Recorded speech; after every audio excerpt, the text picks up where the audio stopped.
പത്തനംതിട്ട നഗരമധ്യത്തിലെ ശ്മശാനത്തോട് ചേർന്ന് താമസിച്ചിരുന്ന ആടുകളുടെ അമ്മ എന്നറിയപ്പെട്ടിരുന്ന ഏലിക്കുട്ടിയെയും സഹായി പ്രഭാകരനെയും കൊലപ്പെടുത്തിയ കേസിൽ പ്രതിയായ ആനന്ദകുമാറിനെ ഹൈക്കോടതി വെറുതെ വിട്ടപ്പോൾ തെളിയുന്നത് അന്വേഷണത്തിൽ പോലീസിനും കോടതിയിൽ പ്രോസിക്യൂഷനുമുണ്ടായ ഗുരുതര വീഴ്ചയാണ്.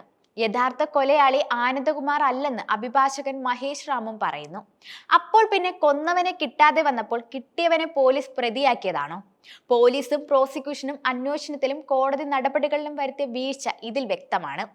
കേസിന്റെ നാൾവഴികളിലേക്ക് നോക്കിയാൽ 2007 ഒക്ടോബർ 6-ന് പത്തനംതിട്ട നഗരസഭ ഓഫീസിൽ നിന്ന് കഷ്ടിച്ച് 200 മീറ്റർ മാറി പൊതു ശ്മശാനത്തോട് ചേർന്ന കുറ്റിക്കാട്ടിൽ നിന്ന് അഴുകി തുടങ്ങിയ നിലയിലുള്ള ഒരു പുരുഷന്റെ മൃതദേഹം കിട്ടുകയായിരുന്നു. ഒക്ടോബർ 8-ന് രാവിലെ പത്തനംതിട്ട നഗരസഭ മാർക്കറ്റിനോട് ചേർന്ന ചതുപ്പിൽ ആഴ്ന്ന നിലയിൽ ഒരു സ്ത്രീയുടെ ജീർണിച്ചു തുടങ്ങിയ മൃതദേഹവും കണ്ടെത്തി.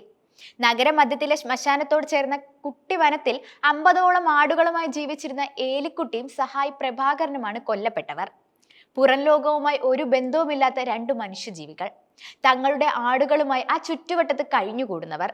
ഒക്ടോബർ 15-ന് കൊടുന്തറ കദളിക്കാട് കോളനിയിൽ ആനന്ദഭവനം വീട്ടിൽ ആനന്ദകുമാർ എന്ന യുവാവിനെ പത്തനംതിട്ട പോലീസ് അറസ്റ്റ് ചെയ്തു. കൊലപാതകത്തിലേക്ക് നയിച്ച കാരണം ഒന്നു മാത്രം: ഏലിക്കുട്ടിയോട് ആനന്ദകുമാറിനുള്ള മുൻ വിരോധം.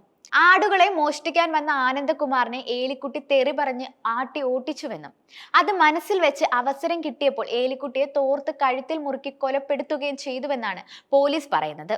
ശേഷം മൃതശരീരം വലിച്ചിഴിച്ച് തൊട്ടടുത്ത ചതുപ്പിൽ കൊണ്ടിടുമ്പോൾ ഇത് കണ്ടുകൊണ്ട് വന്ന പ്രഭാകരനെ ഓടിച്ചിട്ട് ടൈലിന്റെ കഷ്ണം ഉപയോഗിച്ച് കുത്തിയും കഴുത്തറുത്തും കൊന്നു. മൃതദേഹം സമീപത്തെ കുറ്റിക്കാട്ടിൽ തള്ളിയ ശേഷം ആനന്ദകുമാർ രക്ഷപ്പെട്ടുവെന്നായിരുന്നു പോലീസിന്റെ ഭാഷ്യം. 2018 ഒക്ടോബർ 31-ന് കോടതി ശിക്ഷ വിധിച്ചു: ആനന്ദകുമാറിന് ജീവപര്യന്തം. എന്നാൽ 2024 ഒക്ടോബർ 19-ന് പോലീസിനും പ്രോസിക്യൂഷനും ആനന്ദ് തന്നെയാണ് കൊല നടത്തിയതെന്ന് തെളിയിക്കാൻ കഴിയാത്ത സാഹചര്യമായതുകൊണ്ട് വെറുതെ വിടുകയായിരുന്നു. ഈ കേസിൽ മുഖ്യസാക്ഷി കുപ്രസിദ്ധ മോഷ്ടാവായിരുന്നു. എന്നാൽ ഇത്തരത്തിലുള്ള മൊഴി സ്വീകരിക്കാനാവില്ല എന്ന് എതിർഭാഗം വക്കീൽ പറയുകയായിരുന്നു. സാഹചര്യമോ ശാസ്ത്രീയമോ ആയ യാതൊരു തെളിവും ഇല്ലാതിരുന്നിട്ടും ആനന്ദകുമാറിനെ ശിക്ഷിച്ച കീഴ്ക്കോടതി വിധി അത്ഭുതപ്പെടുത്തുന്നതായിരുന്നു. എന്നാൽ കേസിൽ പ്രതിയായ ശേഷം ആനന്ദകുമാർ ഇപ്പോൾ കൊടും ക്രിമിനൽ ആയിരിക്കുകയാണ്. പത്തനംതിട്ട ഇരട്ടക്കൊലക്കേസിൽ പോലീസിനുണ്ടായത് ഗുരുതര വീഴ്ചയാണ്.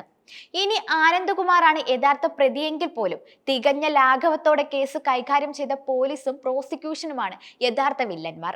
കൃത്യത്തിന് ഉപയോഗിച്ച തോർത്ത് തെളിവായി ഹാജരാക്കാൻ കഴിഞ്ഞിട്ടില്ല.